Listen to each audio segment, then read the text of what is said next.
ओम नमः शिवाय। ओम नमः शिवाय। ओम नमः शिवाय।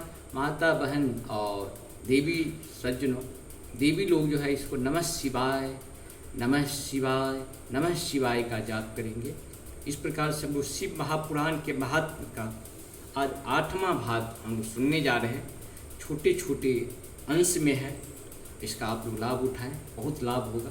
प्रभु की कृपा, भोलेनाथ की कृपा।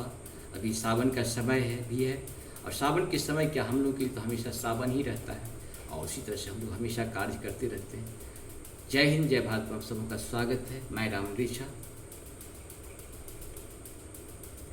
सूत जी कहते हैं, सौनक महेश्वरी उमा की इस प्रकार आदेश देने पर गंधर्वराज तंबुक मन ही मन बड़े प्रसन्न हुए। उन्होंने अपने भाग्य की सराहना की। तत्पश्चात उस पिशाच की सती साध्वी पत्नी चंचुला के साथ विमान पर बैठकर नारद की प्रिय मित्र तंबुरु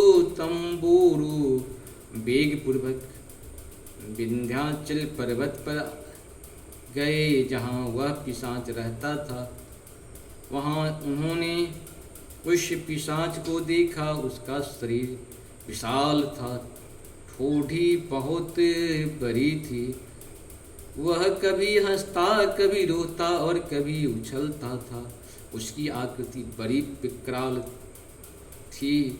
भगवान शिव की उत्तम कृति का गान करने वाले महाबली तंबुरु ने उस अत्यंत भयंकर पिशाच को पासों द्वारा बांध लिया।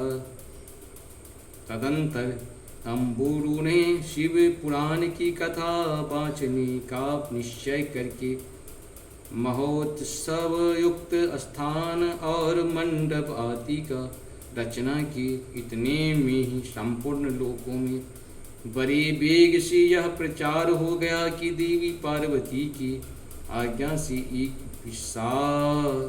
पिशाच का उद्धार करने के लिए उद्देश्य से श्री पुराण की उत्तम कथा सुनने के लिए तंबुरु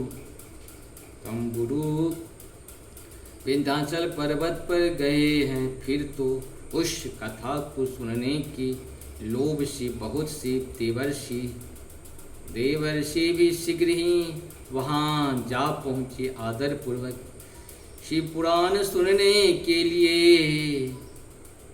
आए हुए लोगों का उस पर्वत पर बड़ा अद्भुत और कल्याणकारी समाज जुट गया।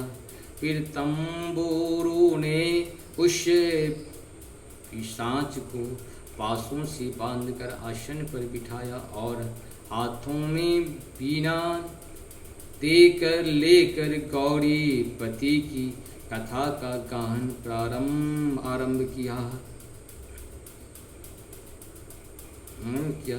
पहली अर्थात वेदेश्वर संहिता से लेकर 7वीं वायु संहिता तक महात्म सहित शिव पुराण की कथा का उन्होंने स्पष्ट वर्णन किया। 7 संहिताओं सहित शिव पुराण का आदर पूर्वक श्रवण करके वे सभी श्रोता पूर्णतः कृतार्थ हो गए।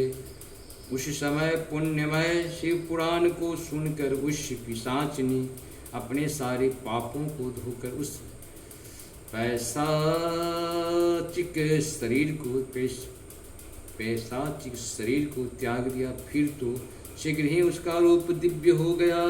अंग कांति गौर वर्ण की हो गई। शरीर पर श्वेत वस्त्र तथा सब प्रकार के पुरुषोचित आभूषण उसके अंगों को उद्भाषित करने लगे।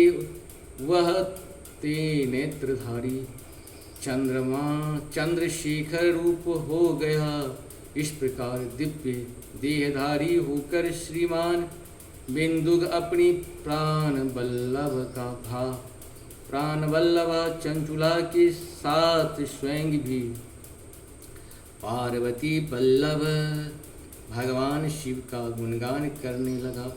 उसकी स्त्री को इस प्रकार दिव्य रूप में सुशोभित देख हुए सभी देव ऋषि बड़े विस्मृत हुए।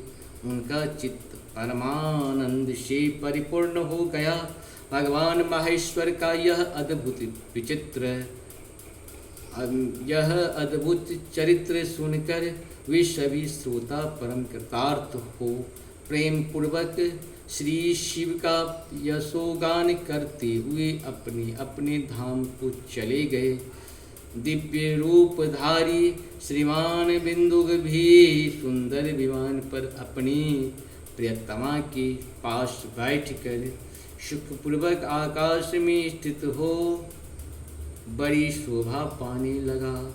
तदंतर माहेश्वर के सुंदर एवं मनोहर गुणों का गान करता हुआ वह अपनी प्रियतमा तथा तंबुरों के साथ शीघ्र ही शिवधाम में जा पहुंचा।